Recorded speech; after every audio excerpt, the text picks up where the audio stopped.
یہ 20 سال اور یہ 15 سال راجنیتی کرنے والوں نے حال ہمارا کر دیا ہے. تو جب چناؤ آئیں گے تو 15 منٹ کے لیے بتی گل نہیں کرنا، پورے 5 سال کے لیے بی جے پی کے، نتیش کی اور راجد کی بتی گل کرنا پڑے گا آپ کو. آپ کریں گے نا؟ کہیں جذبات میں آ کے ہاتھ تو نہیں اٹھا رہے؟ اگر آپ وعدہ کر رہے ہیں بتی گل کریں گے لوگوں کی، تو میں ڈھاکہ کی جنتا کو خوشخبری دے رہا ہوں کہ ہم نے ہمارے بھائی رانا رنجیت کو یہاں سے اپنا امیدوار بنانے کا اعلان کر رہے ہیں. تو اب یہ آپ کی ذمہ داری ہے میرے بھائی کہ آپ رانا رنجیت کو یہاں سے اپنا نیا ودھائک بنائیں گے انشاءاللہ تعالی. بہادر گنج سے توصیف عالم کو انشاءاللہ بنائیں گے اور اختر الایمان کو کامیاب کریں گے اپنی ودھان سبھا سے. اب یاد رکھیے کہ ایک اختر الایمان ودھان سبھا میں جاتے ہیں. آپ بیٹھو ابھی. ایک اختر الایمان ودھان سبھا کو جاتے ہیں، اختر الایمان کو 2 منٹ کا ٹائم اسپیکر دیتا ہے اور 2 منٹ میں اختر الایمان سب کو پریشان کر دیتے ہیں. تو انشاءاللہ تعالی اگر ہم متحدہ طور پر اپنے ووٹ کا استعمال کریں گے تو اختر الایمان کا بازو نہیں بلکہ بہار کے غریب اور مظلوم عوام کا بازو توصیف عالم اور ہمارا رانا بنے گا انشاءاللہ تعالی. تو میرے عزیز دوستوں اور بزرگوں، متحدہ طور پر اپنے ووٹ کا استعمال کریے. اب بہت ہو گیا، یہ ہر بار چناؤ آتا تو ان کو ایک ہی چیز نظر آتی، اویسی بی ٹیم ہے، اویسی بی ٹیم ہے، اویسی ووٹ کاٹنے کے لیے آیا ہے. ارے تم یاد رکھو، جب تک اللہ مجھے زندہ رکھے گا میں تمہاری ناک میں اور دماغ میں دم کر کے رکھوں گا انشاءاللہ تعالی. تم جتنا بولتے بول لو، مگر لالو جی آپ کے 15 سال ہم کو کیا ملا بتاؤ؟ نتیش 20 سال بتاؤ بہار کے غریبوں کو کیا ملا؟ آپ 20 سال مکھیہ منتری رہے.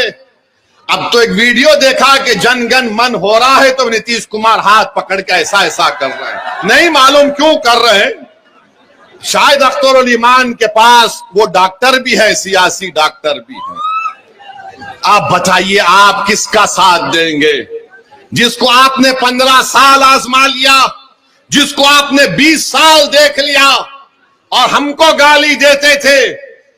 2 مرتبہ لالو نتیش آئے اور کہا کہ اویسی کو روکو ورنہ بھاجپا آ جائے گی، اور آپ بیچارے معصوم ان کی باتوں میں آ گئے.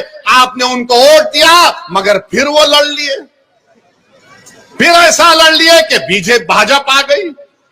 تو ذمہ دار ہم نہیں ہیں اگر بہار میں بی جے پی ہے، ذمہ دار لالو ہے اور نتیش کمار ہے.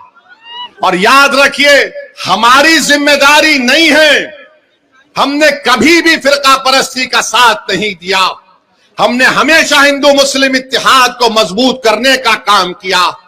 مگر یاد رکھو میرے عزیز دوستوں اور بزرگوں، مگر یہ بات تو صحیح نہیں ہے کہ میں اپنے گھر کو جلا کر کسی کے گھر میں جا کر روشنی کا چراغ جلاؤں.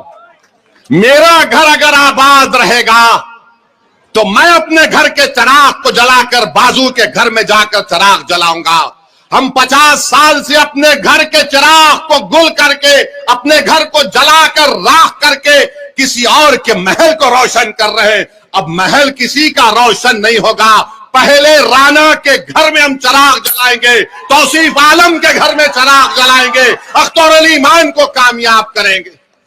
یہ ہماری کوشش ہونی چاہیے. تم نے دیکھ لیا کہ بھارت کی پارلیمنٹ میں بہت ہیں، مگر اگر تمہاری عظمت کا مسئلہ آتا ہے، تمہاری غیرت کا مسئلہ آتا ہے، تمہارے تحفظ کا مسئلہ آتا ہے، تمہارے حقوق کا مسئلہ آتا ہے، تو کون آواز اٹھاتا؟ اس کا پارٹی کا نام مجلس اتحاد المسلمین ہے. تو ہم آپ سے ہی عرض کرنے آئے ہیں کہ اپنے اتحاد کو مضبوط رکھیے، اور ہمارے جانے کے بعد یہ جتنے فرقہ پرست لوگ ہیں یہ اب اپنے کام پہ لگ جائیں گے. یہ جتنے نام نہاد سیکولر لوگ ہیں وہ بھی کام پہ لگ جائیں گے. دونوں طرف شیطان ہے.